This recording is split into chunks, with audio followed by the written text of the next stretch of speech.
You could do it on the left, you could do it on the right. We showed on the left where we surprised the guy with the left uppercut, made him think that left hook was coming. It was coming from up top, it came from underneath. We're gonna do the same thing on the other side, where we're gonna set him up again. We're gonna suggest to him to think about that right hand. To let him think the same thing. When you slipped over here, you hit him with the right hand, straight right. So maybe you jiggle the right. Hey, just a little jiggle, not too much. Just a little jiggle. The subtle is better. Just a little jiggle. He's oh, and he sees you slip. His mind's gonna be, oh, it's coming up top. But like the other one, it comes from beneath. We're gonna call this one perfect, the Cobra, because remember you've seen those movies where the Cobra's in a basket and he comes out of the basket and he strikes. We're gonna come not out of a basket, but we're gonna come from underneath and we're gonna strike. Fast and hard. And I want it to be simultaneous, like I was talking about the left. I want it to be all in one move, you know, where it's intertwined, where it's blended, where it's not separate moves, where we're gonna go over, maybe we jiggle the right hand, we go over, he thinks it's coming, we go over, and it's all one move, where it meshes together, because we want the speed. We want it to be where the guy can't figure it out soon enough. It's on him, like the Cobra.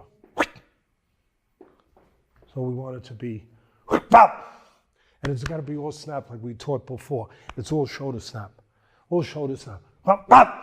Start thinking about the punch as you're moving. You got that? You got it. All right, let's see it. Let's see it. Gonna get on this side because it's the right hand. We want them to see it. Okay, so. You know, yeah, you know, just a little bit. Okay. You know, less is more. Don't oversell. Gotcha. There we go. All right, so I think it's going to be this, and it's going to be from underneath. Too late. Nice uppercut. Don't get me wrong. Okay. Beautiful form. If we had time for that, we don't have time. Not this time. Yeah. If we were taking a picture and we were putting it into a catalog of the ways to throw an uppercut, beautiful. Beautiful, but we're not doing that. Okay. This is the real world, baby. We wanna pop. It's gotta be real. Pop. Okay. Snappy. All right. Like I said, go to the butcher, cut that fat off. Cut that. We want lean meat. We want a good piece of steak, nice and lean, no fat. Okay. No, too late. I'm sorry. It's all right, you're gonna get it though, I'm not worried about that. Boom! Boom! All one move almost, simultaneously. All one move, like not all, boom, no, don't think that way. Think, boom! Okay. Almost like you're throwing it too soon. You ain't gonna throw too soon because if I hit you, we'll correct it. Okay. This is the place, this is the classroom. It's okay to get hit here. We just don't wanna get hit out there. We wanna learn here. A little better, a little sooner. In your mind, send that signal to start the punch as you're moving. Okay. Not after you move. All right. Not bad. Let's do it with this. Not bad. Remember, keep the height. Remember, keep the height of that right hand. You want him to think it's a right hand to the head. Okay. Diversion. You want to set him up. Don't have your feet too wide. Have them under your shoulder somewhere. You want to set him up. You don't want him, you want him thinking it's coming here. All right. Good. There, a little jiggle. There. Just that's enough. There it is. I'm going to give it to you. That wasn't bad. There was a little space. I saw a little space. Okay. I don't want no space. All right. Here, throw it to the head. Throw the straight right to the head. Yeah. It's with my jab. That's what you want him to think's coming. Get it? You raise your elbow. Do not raise your elbow when you throw that right hand. Right. Come on, you ain't getting away with that here. Come on, you should know better. So that's what you want him to think. Okay. Now do it underneath. That's it. Good. Let him think. That's enough. Beautiful. Doesn't get much better than that. from underneath. The Cobra. It works. Never assume anything. I learned that the hard way a long time ago. You make a you know what out of you know me.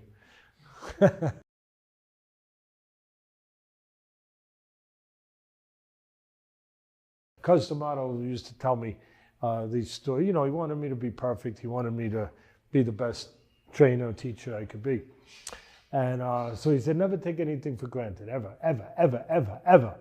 You know, be sure.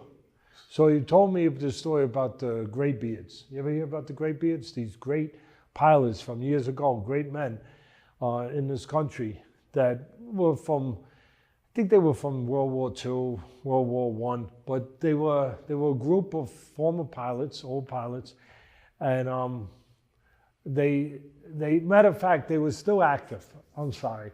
They were active pilots, but they were still in the Air Force, and whatever, you know, particular squadron they were with, whatever it was, I don't know, I think it was might have been around World War II.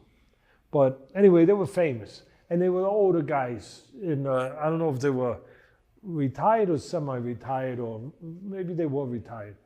I guess they were at the end of their military action. And they had lasted. So since they lasted, they were called the graybeards. Because a lot of the pilots didn't last. They got killed.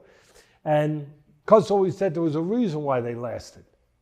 You know? And you had all these, sometimes these younger pilots coming up that were, you know, hot shots. And they thought that the old graybeards were too old school. They thought they took too much time doing things, and they laughed at them a little bit. You should never laugh at people that are your elder, and especially special people that have shown how to succeed and showed that they already know how to succeed, and they've done it before you. But they would say, you guys take too long, you do this. So one of the things, they had a checklist, and they would go through everything to make sure the gauges, this, that, the flaps, everything. Some of these young guys, they already took care of it. Took for granted. The engineer, you know, whatever, he already took it. The flaps are good, the wheels are good, everything, let's go. And they're up. And not the graybeards. The graybeards said, no, we're gonna check it. And they would go through the whole checklist. And when they got done, the whole checklist of everything, and look, the final one was gas. You gotta have gas, you got a problem, you don't have gas. So it was the fuel gauge. Full, ready to go, fly, go. What are you waiting? So they're making fun, saying, what are you guys doing? You're looking at the fuel. It says full. What did you think the graybeards did? They got got a big stick that they kept there, got on top of the plane, because it was in the old days, I guess, and put it down into the tank to make sure that there was gas in there and that it was full and that the gauge was not broken. And they laughed. What are you doing? Well, you already know how this story ends. Sure enough, Cuz told me one day they're out there, they're doing their maneuvers, you know, whatever. And the graybeards did the whole thing. And they're up there, and the young guys are out there flying. Put, put, put, put, put, put, put. Crash, dead. That one time, the gauge wasn't working. They ran out of fuel. Crashed. They studied every mission at the end of his career. And the one time something happened, he actually knew what to do. There it is. There it is. And that's a story that a lot of people, young people, any people should hear that story. Never take anything for granted. Well, when you're doing aircraft, it's a matter of life and death. When you're shooting fight videos, you always do another take. That's when you're doing, I mean, again, you know, you don't take anything for granted, because even though this is not of the level of obviously, you know, danger, peril, consequences that flying a plane is, you still want to be right. You still want to do it right. You still want to, and in boxing, you're in the ring, you could get hit. It's the difference of winning or losing. You could get hit, you could get hurt. It's the difference of winning or losing. You don't want to assume. You want to know that it's right. Anyway, and it's part of your pride as a professional. No, I know. What I like to do, though, I agree that we want to make everything perfect, but I like the fact that we can have more fun. Well, no, listen, we do it the right way. We make teaching, we were outside, we were talking about, I think we do it the right way. We make teaching fun. We make it where you can laugh, you can have a little joke, where it's fun. But at the end of the day, make no mistake about it. It's going to be right. It's going to be right. It's going to be right. It's going to be good. It's serious because guys could get hit.